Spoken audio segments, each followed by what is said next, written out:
Char Margolis, Char Communications Incorporated, and CharVision LLC do not endorse or offer for any purpose but entertainment the views of any guest or other expert on CharVision or UBN. I knew things before they happened from the time I was a child.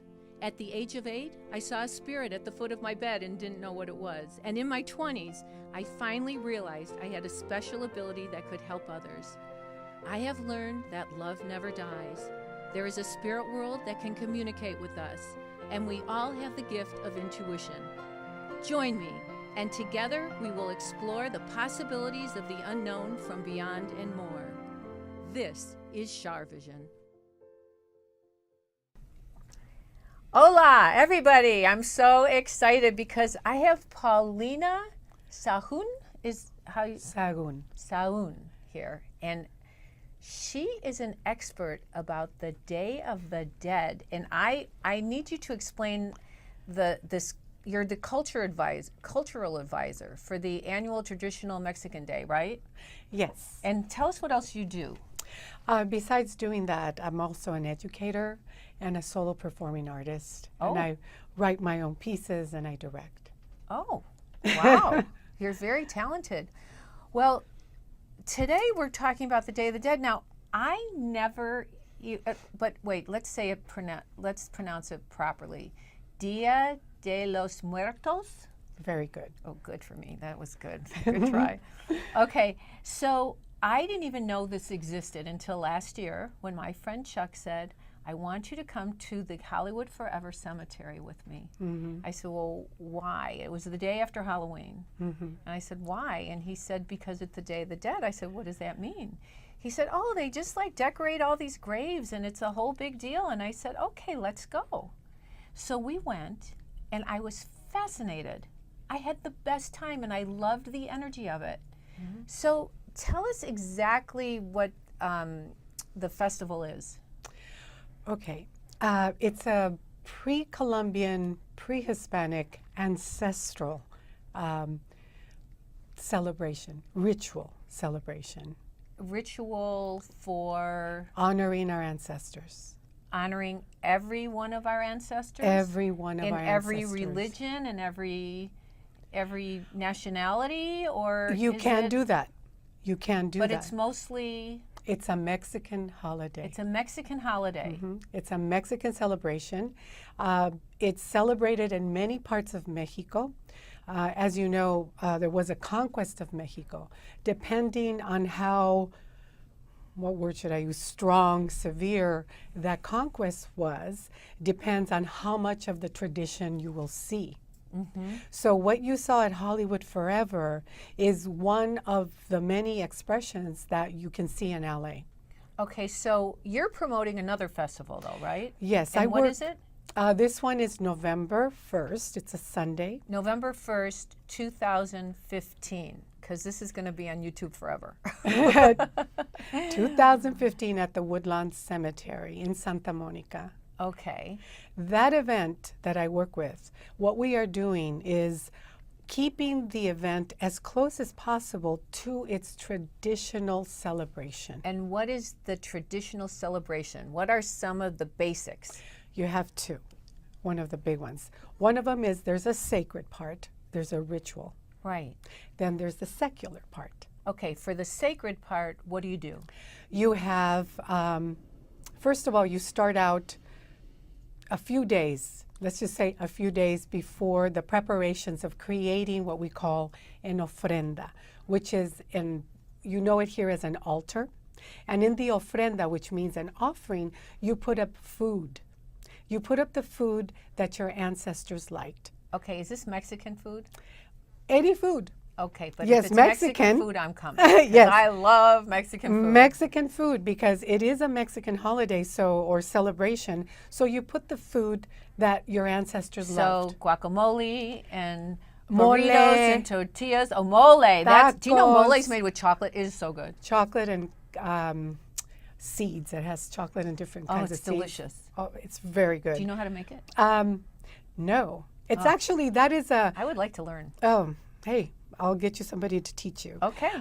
We have, mole is a food that is used for celebrations. It's special occasions. So are tamales. I mean, now you can go in the stores and buy tamales and all that, Right. but really they're for very important celebrations. Therefore, in the Mexican tradition of Dia de los Muertos, what you put up, depending on what state you're from, the special food that your grandmother liked or your sister that passed away, anybody. And also, what you do is that for anyone, that any of our spirits that don't have an altar, an ofrenda, you will put something for them, even if it's a glass of water. And when you do the ritual of the invitation of our ancestors to come and partake of the food, because it is believed that when you put up all this food, they will come and take the essence of that food. See, I find it fascinating because I've been doing the work I do for over 40 years, and I always tell people to pray for their loved ones in the spirit world because love is the bridge that connects us to the other side, and we want to make sure they're there waiting for us when we get over there, because none of us are getting out of here alive. So true. I love the idea of acknowledging them and praying for them, and also luring them with what they love to eat. I'd be there in a heartbeat. Yes. See, that's the whole point. It's about honoring the cycle of life. If you are born, you're going to die. It's that simple. It's true. And if you were born and you lived, you have a legacy. You have memories. Right. You have family. Yes. So by what this ritual does is that allows us to be able to say, this is great grandma's photo, and she used to love café con leche and mole. So then I can tell my son, look, here is abuelita's offering. And she did this and she did that and she loved you so much. So it's a way to transmit our history and our culture. It's a beautiful holiday. So once you do that, once you do the offering, once you do the praying, the crying, the laughing, wherever you are in that cycle of, when someone dies, you go through a whole cycle of grieving and so forth that we need. Right. We need. And this is the sacred part. Once you do that and you have, the offerings, and there might be laughter and there might be tears, depending who's grieving who or whatever is going on at that moment with your family. Then once you've done that, what you do is the food that was laid out for them, because it's believed that they come and they take the essence of the food. All Do you right? believe a spirit can really taste the food? They take or the essence. They take don't the taste. They're they not don't gonna really go. taste because they don't have a body. No. But the essence. But is it still as satisfying? Because when I get over there, I love to eat so much. I just want to know that it's just as satisfying. Is it? When you get over there, you should tell us. Okay. All right? All right. You can communicate with us, I'm sure. Okay. Okay. So then the secular part is what? So, we're not done with the sacred. we're not- So, not done so with once we did the ofrenda, the altar, then the next day, because we stay up, we stay up in vigil of our ancestors coming. All night long? That's what happens in Mexico. And then in every state, it depends what time they come, but this is the influence of the Catholic Church. If the Okay. priest said, our ancestors are coming at 12 o'clock, then that town waits for them at 12. I love Guadalupe. Guadalupe, la Yeah, Virgen. the mother. Tonantzin, she's the earth goddess. I love her. Well, she's one of our most famous goddesses. She is. Yes. Oh, You will she's find got her such picture a great there. energy. And you will find her picture there because she's the Emperatriz de los Mexicanos. She's like the Empress of the Americas. That's one of her titles. Oh, there you go. So once you've done the food and the ancestors have come, now what we will do is take that food, go to where our ancestors are buried. We will set it up on their grave. We bring the flowers from the altar, the candles. It's not an altar that we're doing there. We already did the altar. Okay, so the what is altar. this? The altar is the official, let's just put it this way, the official invitation Right. for our ancestors to come. And we do the ritual to say, please, look what we have for you.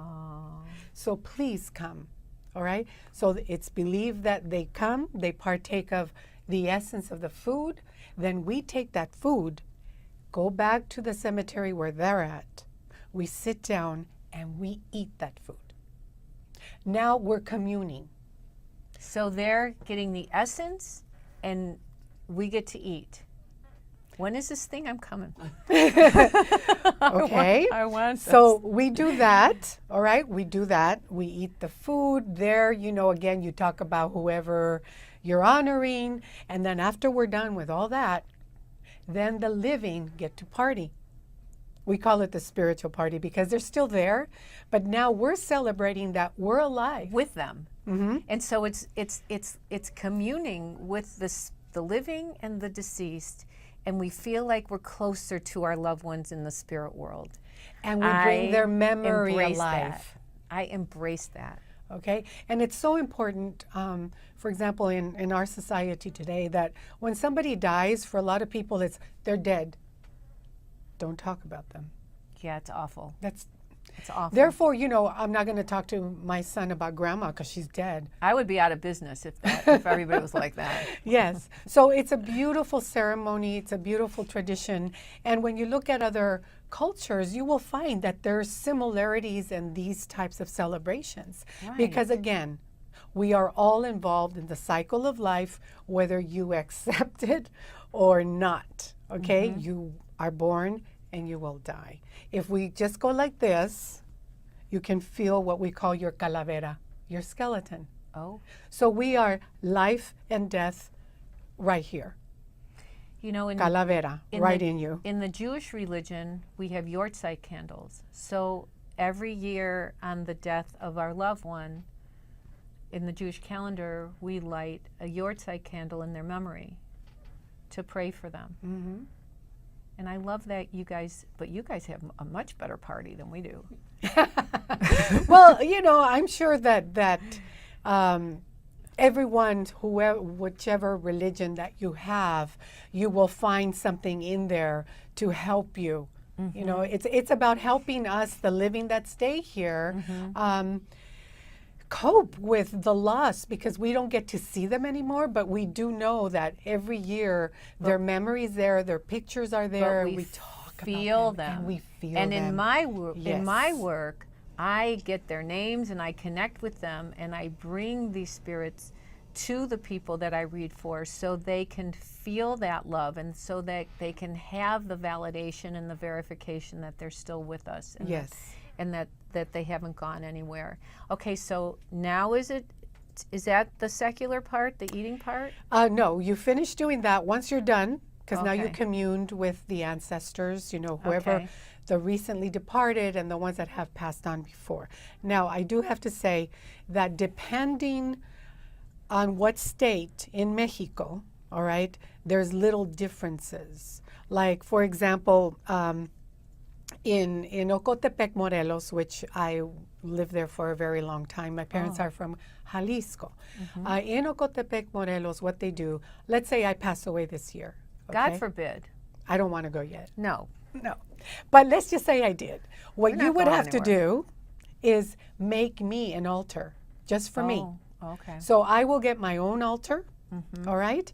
And you'll put another altar for the ones that have passed on, you know, a couple of years ago or Right. so.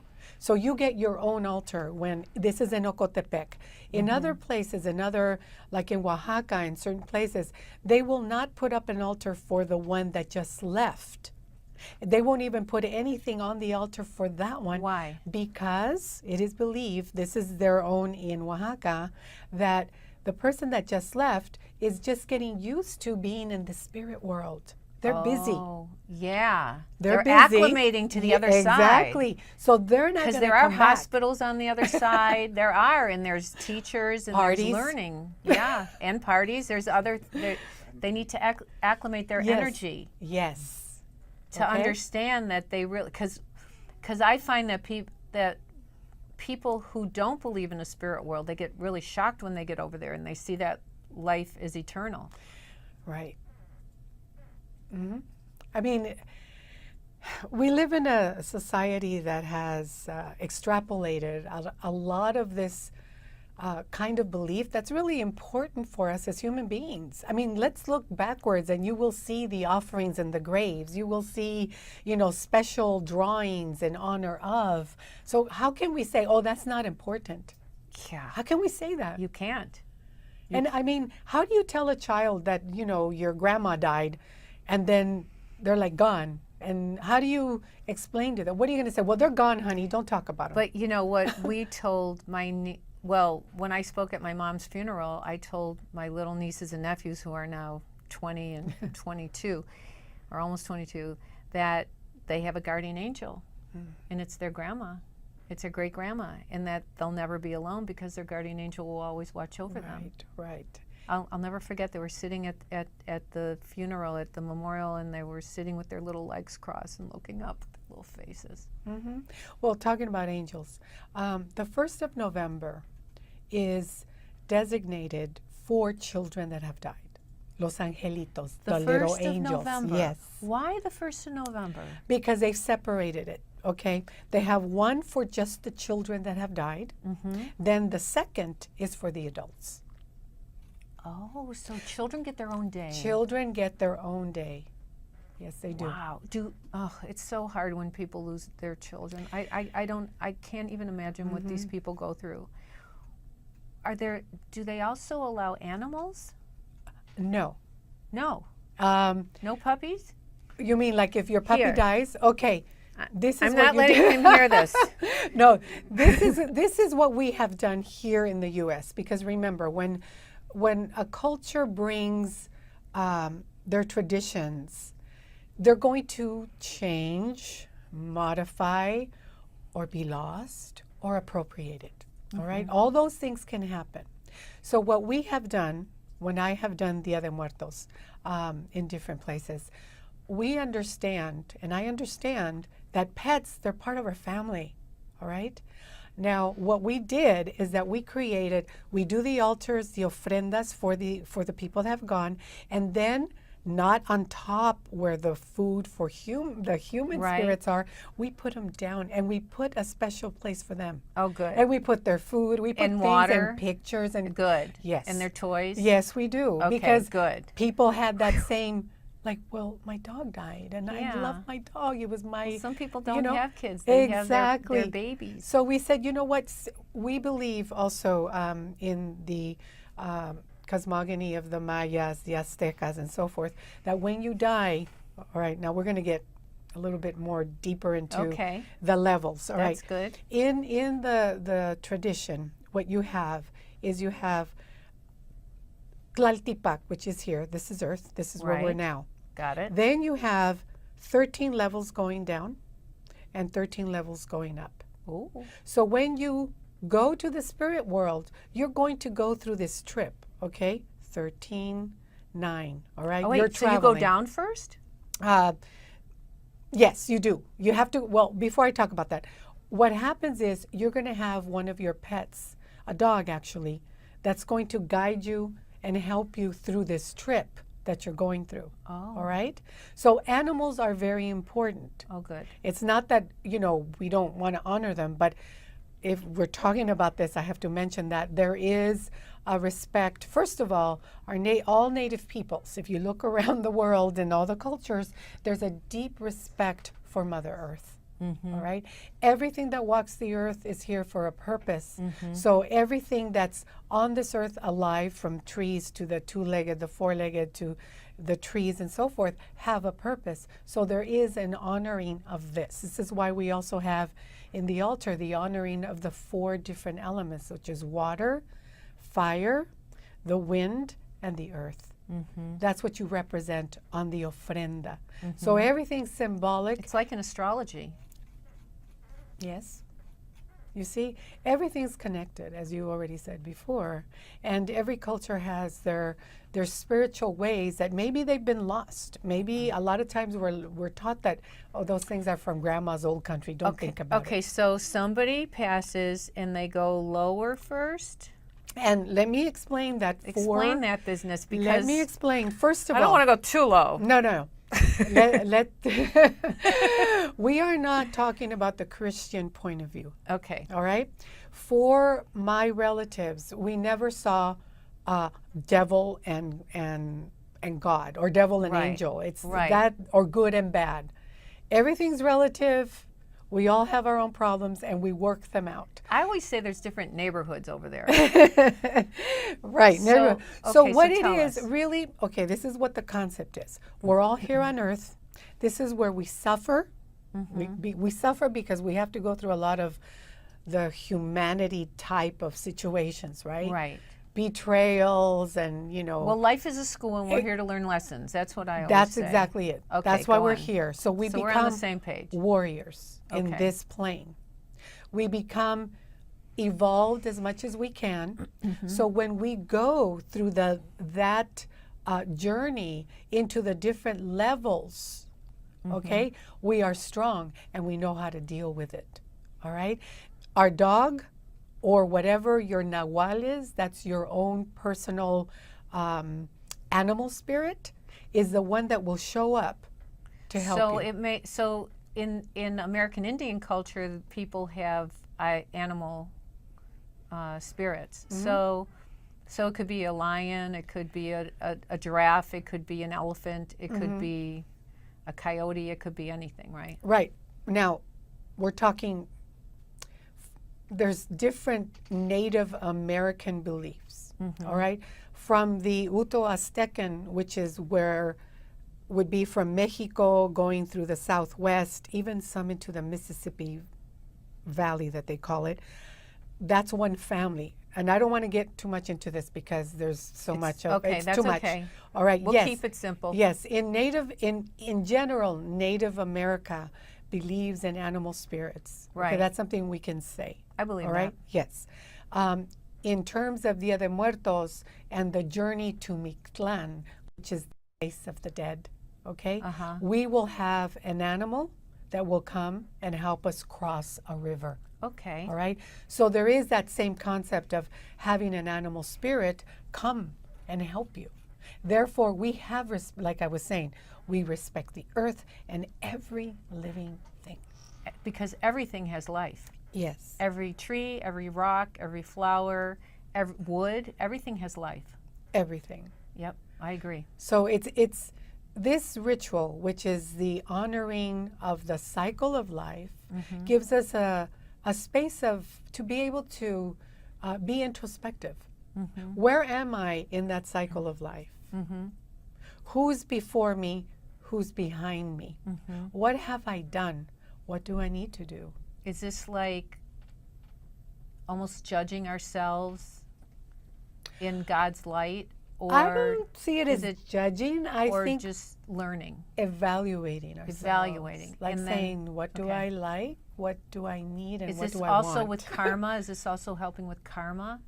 Like, oh, I didn't do this, so I need to do this? Or Well, I'm not sure if I could say it's about karma. I think it's more being in the moment and saying, okay, oh my God, I haven't done this, and I said I would do it by the time I was 10.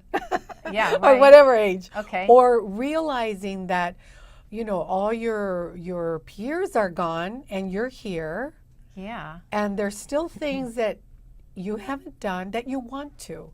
And it's more about you. What do you... Wait a second. I'm a little lost. Is this when we die, we do this and the dog takes us? Or when are we going through this evaluation? By participating in the Dia de Muertos. Oh, so while we're alive? Yes. Okay. The dog will take you across the river when you're dead. That's... And what about people who have a near-death experience where they say, oh, not time yet, you know, and then they come back and talk about it? Oh, I don't know about They come that. to life. I've never had one, so I really can't talk about that one. Okay. But basically, again, Dia de Muertos is about the cycle of life, Okay. acknowledging where you are, what you've done, how do you honor your relatives, how do you honor yourself in your life, Okay, so it's some soul searching.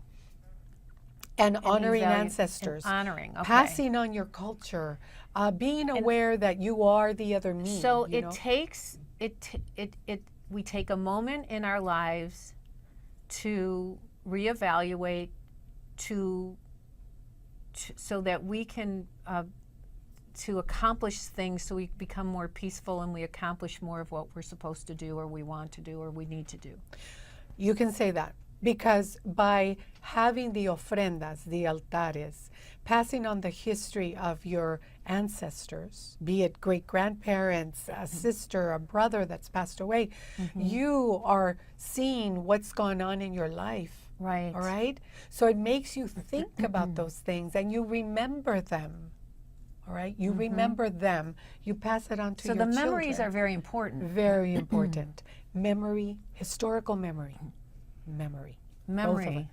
Because if you say, this is your great-grandmother, and she was one of the Adelitas during the Mexican Revolution, and she did this, this, and that, your kid's going to go, really?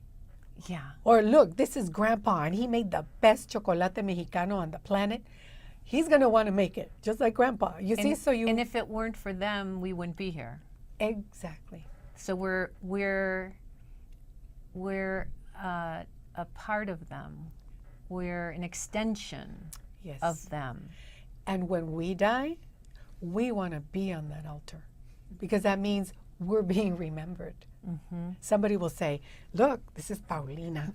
She had long hair and she Yeah. really liked tacos de pollo. What You is know? that? Tacos? Oh, chicken tacos and chocolate cake. Oh, I like that too. Better be some chocolate cake. Better be chocolate cake, right? Right.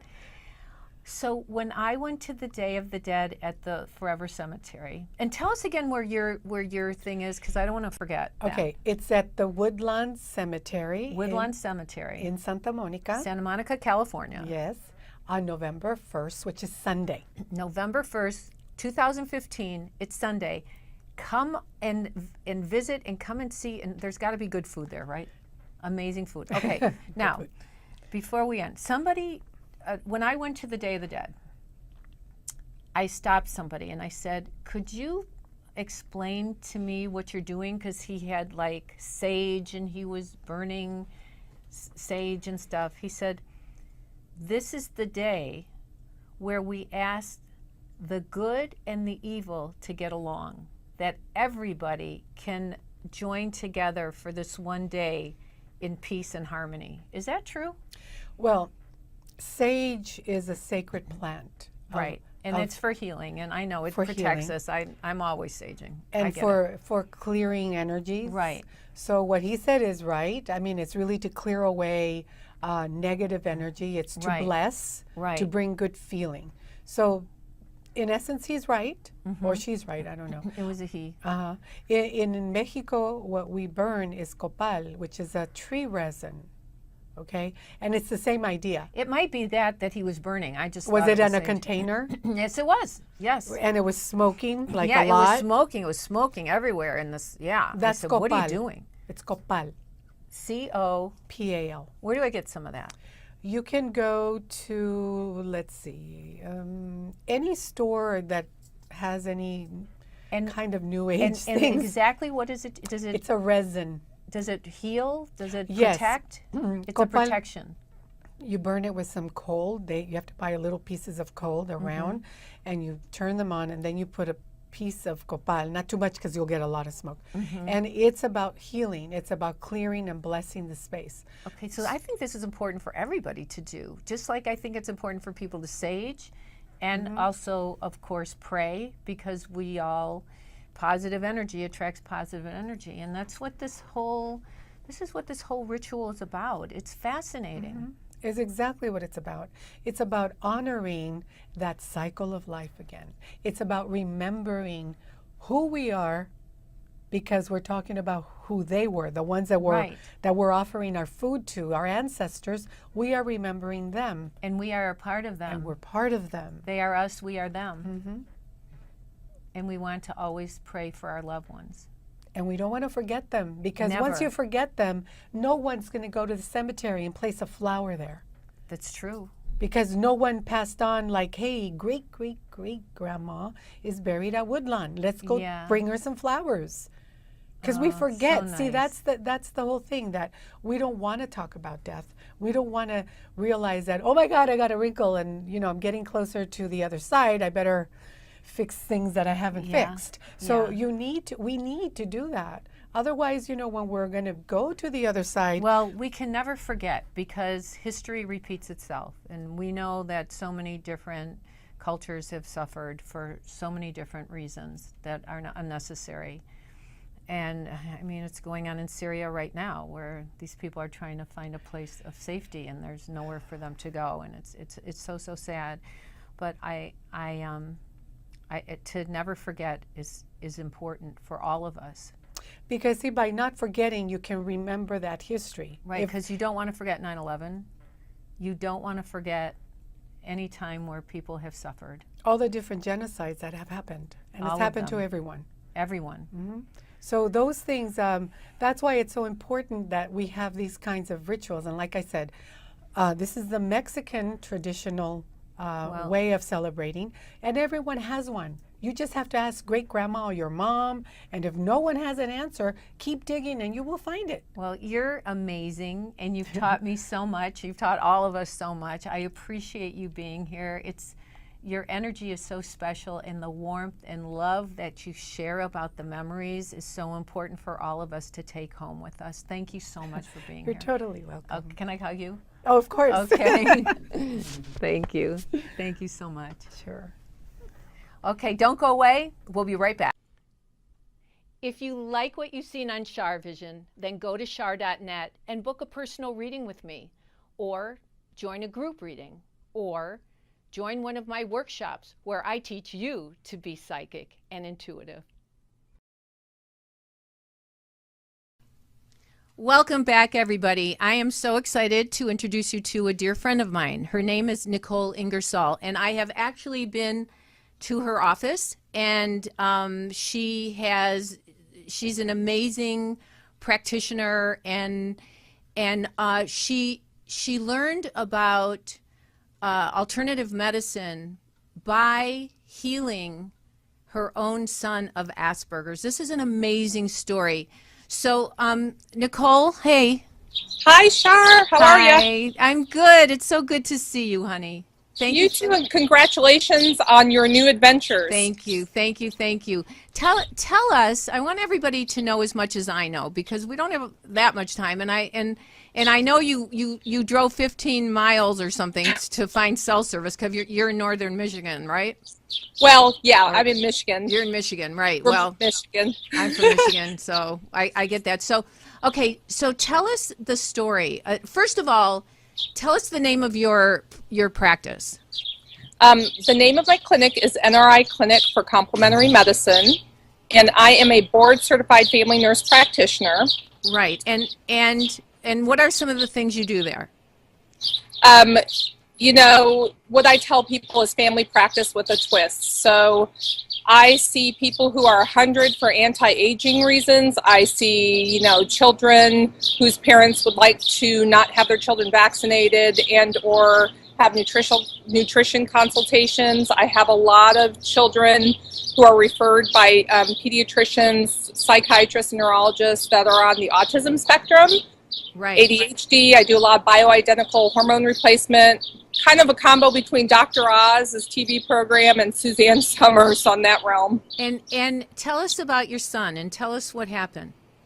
Well, my son is currently 12, and I like to say a very healthy, normal, functioning 12-year-old, which really is a blessing from God. But my son, at about 4 months old, actually, concerned me. You know, first-time mom, but also a nurse practitioner. My son had some issues with what I now know to be some interesting body movements, tics. He never had a problem necessarily speaking. In fact, he did that early on. But just making eye contact and actually, you know, interacting with other children and other family members is something he didn't do. So, at what age did you realize this?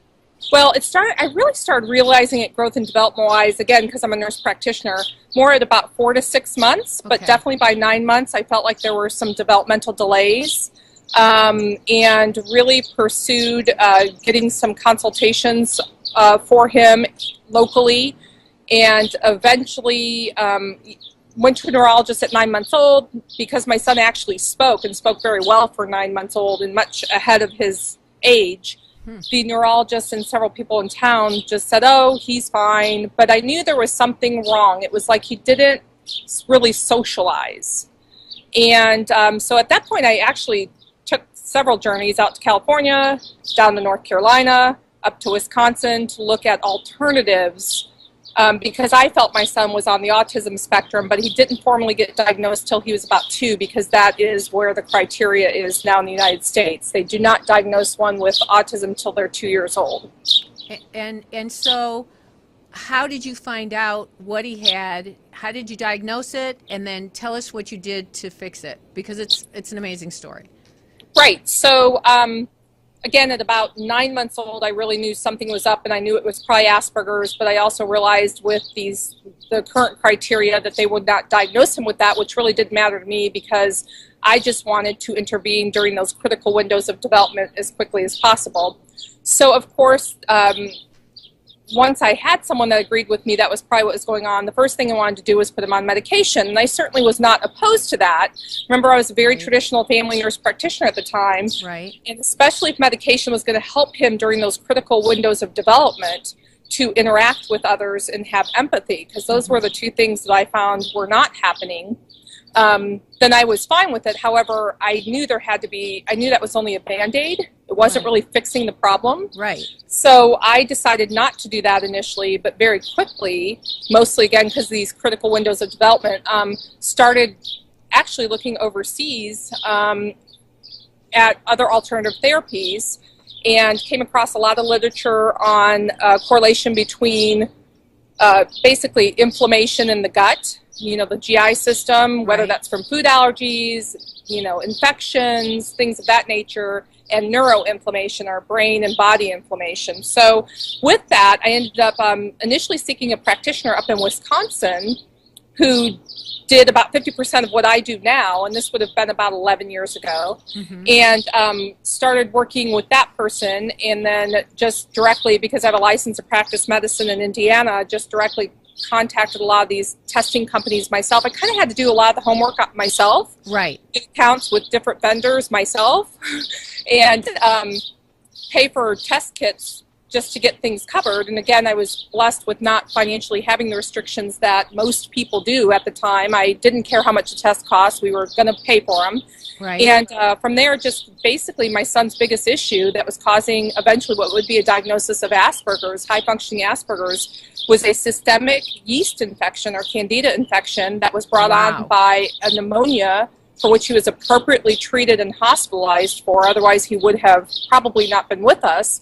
But that that pneumonia required multiple IV antibiotics, which caused a yeast infection to get out of control in his body, which then caused malabsorption of critical nutrients. How did you get rid of the candida and the yeast? What did you do? So at that point, he was about 18 months. He was about 20. He was about 2 years, 3 months old. And so I, again, trying to get a pediatrician who actually, I loved dearly at the time, but she didn't feel comfortable writing. In this case, we had to do a combination of medication and probiotics and stuff. So honestly, I just got a friend of mine that will remain nameless to write a prescription for my son for nystatin, and he was kind enough to do that. And nystatin's a prescription. It's a medicine that's been out for 50 years, and it is used very successfully, normally in little kids, for thrush. And we ended up starting my son on that for 3 months and did, high-dose probiotics, at the time of which I got over-the-counter, didn't even have access necessarily to all the great products, Char, that you're familiar with now. Yep. And started eliminating anything that could feed yeast, including, the amount of sugars, even natural sugars and fruits and such that he had. And definitely at this point I'd already gotten rid of. I really never had my son eating, nor did I eat when I breastfed, preserved foods and things, which at the time was very alternative here in Indiana.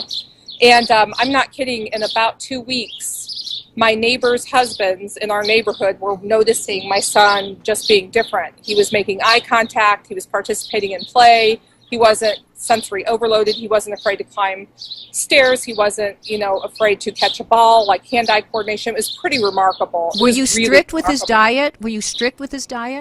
At the time I was. And I will tell all the moms out there, it's kind of easier when you're a nurse, to kind of put that hat on as nurse, even when it's your kid. But I don't know how women do it. Honestly, moms do it without having to practice like I did with patients. But So honestly, what do you think is the biggest culprit when it comes to diet? I think chemicals. I think genetically modified foods, the chemicals that are in food, food dyes, all the additives, the way that we hyper process foods now too. What about sugar? Sugar is the second largest culprit, absolutely. And in particular, I wouldn't even say sugar, Char, I would say corn syrup. High fructose corn syrup. Yep. Wow. But sugar definitely, it causes, it's a free radical. You put too much sugar in your body. I mean, we know, we may not admit in the United States, but I can tell you right now, get online and look at some journals in Europe, and they'll tell you one of the leading causes of all forms of dementia, including Alzheimer's, is hyperglycemia, uncontrolled high blood sugar. Okay, so hyperglycemia. Right. What's the difference between hypoglycemia and hyper? Well, hypo is low blood sugar, and certainly with low blood sugar, one can certainly pass out, fall, and hit their head and have problems that way. And eventually your pancreas, either way, the organ that regulates blood sugar through insulin, if you remain hypoglycemic for a long time and or hyperglycemic for a long time, either way, your pancreas can give out. And I've had hypoglycemics, chronic hypoglycemics, end up needing insulin. So. Wow.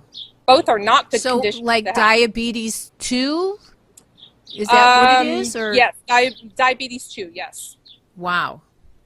And, Right. And so for moms out there who have kids who seem to have Asperger's or something, whatever they're being told that the child's diagnosed with,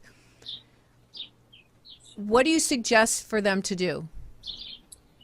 Well, I suggest that they try to find an integrative medicine provider in their area. And one of the best ways to do that is not necessarily a website. I know this sounds terrible, but I will be the first to admit that getting recertified or newly certified in certain aspects of this medicine, because when I started practicing it 11 years ago in Indiana, it was cowboy medicine.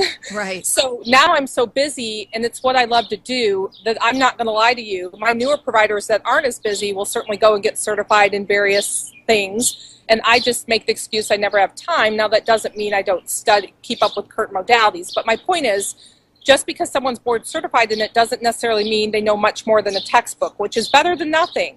But I would call a local apothecary and ask for the pharmacist that owns the compounding pharmacy and ask them who they recommend, because they know. That is a really good idea. Right. And if people want to get a hold of you, how can they do that? You can certainly go to my website. And what is that?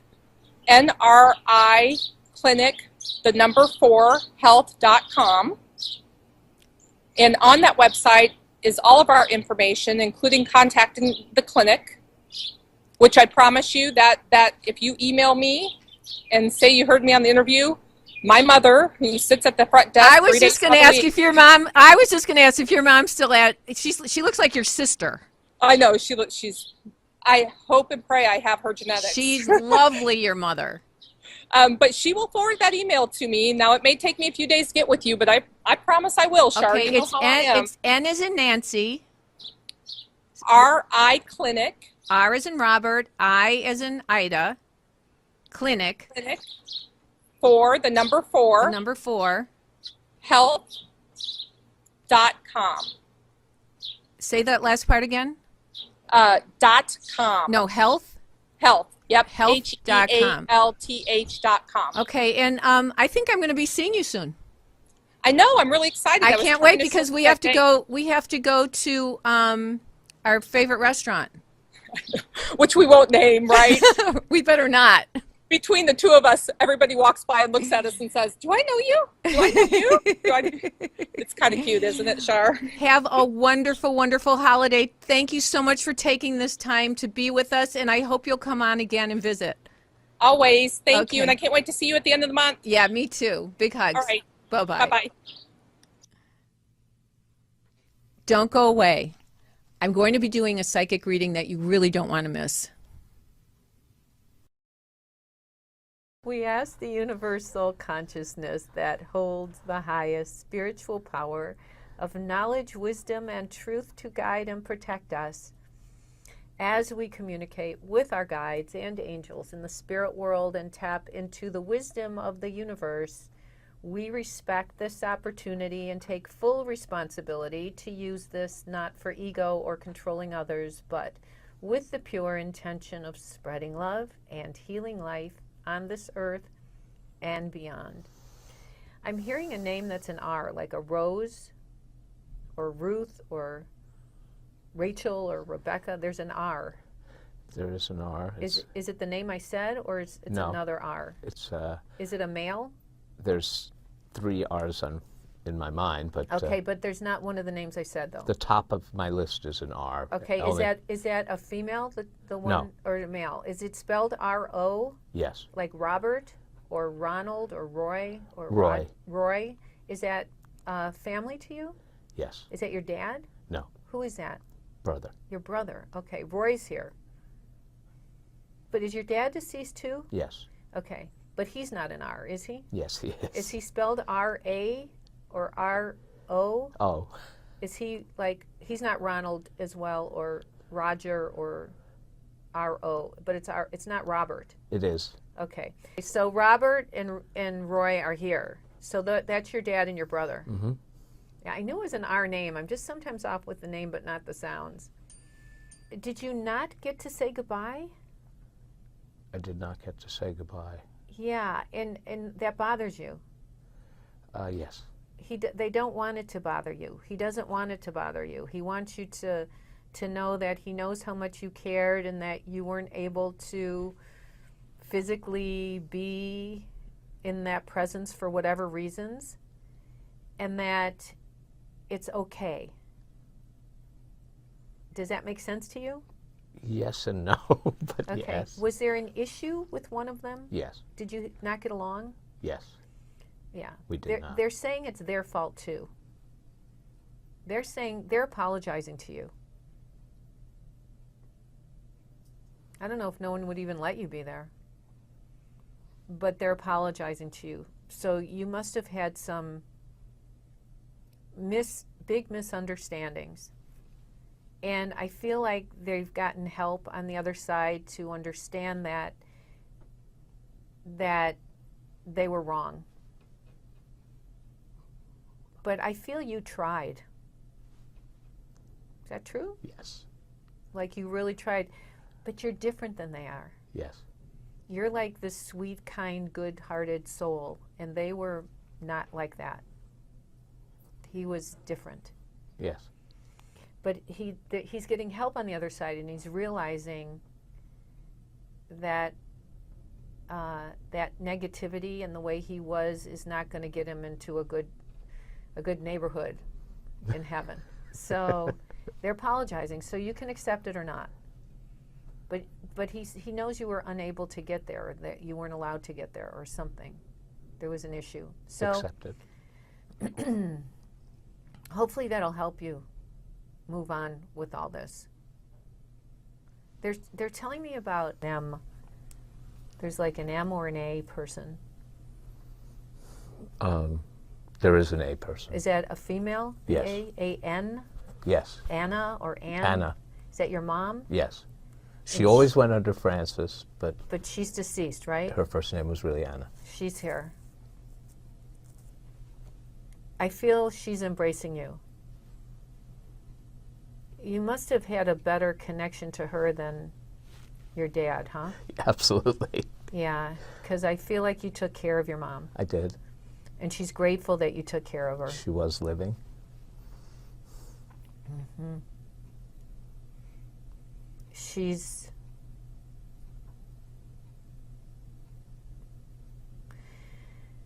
Do you ever, like, have vivid dreams with her, of her? Have, but I can't remember my dreams very well. But Once in a great while, if you can remember, I feel like she wants to give you messages. Like she still watches you. She's still keeping an eye on you. She's still giving you guidance. I feel like you're like she'll always be connected to you. And she's happy because there's somebody else that she connected to. Who had the heart issue? Was that Me. you did? And my dad. And your dad. So was it hereditary then? I guess so. He had a heart attack and died when he was 50. Okay, but you keep an eye on your heart then, right? I have actually had to have a procedure. Yeah. So I can tell that. But you still have them you saved your life by doing that. So Yeah. you still keep an eye on your heart, Yes. right? Every 3 months. It's important for you to stay on top of this, but also be optimistic about it. Don't live in fear about it. Live in strength and positive things, but I don't know that you're eating properly or exercising properly. Correct. So you need to have more self-love about this and stay on top of it. Does that make sense? Total sense. I keep thinking I have to do that, but Well, you can join a gym, but if you don't go to it, exactly. what good is putting Did the that money for in? 2 years. So even if you wake up every morning and, even for a half hour after dinner, just walk. Just go for a 20-minute walk, half-hour walk. You need to do this to keep the circulation going, to keep things right for you. Precisely what my cardiologist says. Well, listen to your cardiologist, because I only talk to dead people.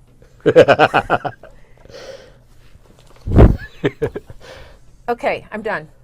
Thank you so much. Thank you very much. You're adorable. Thank you. I appreciate you doing this. Thank you. I appreciate you doing this for me. I just had a reading with Shara, and I just, she hit, well, I didn't get to ask any questions, but she hit all the questions that I had on my list. I mean, 75, 80% of them. The S person was difficult, but that's a current person who's very new in a relationship that's sort of romantic, and who knows, but mystery is good. Thank you so much for being here. I love being able to connect with you every week, and I'm looking forward to seeing you again next time on CharVision. Bye, Sunny says bye. Thank you.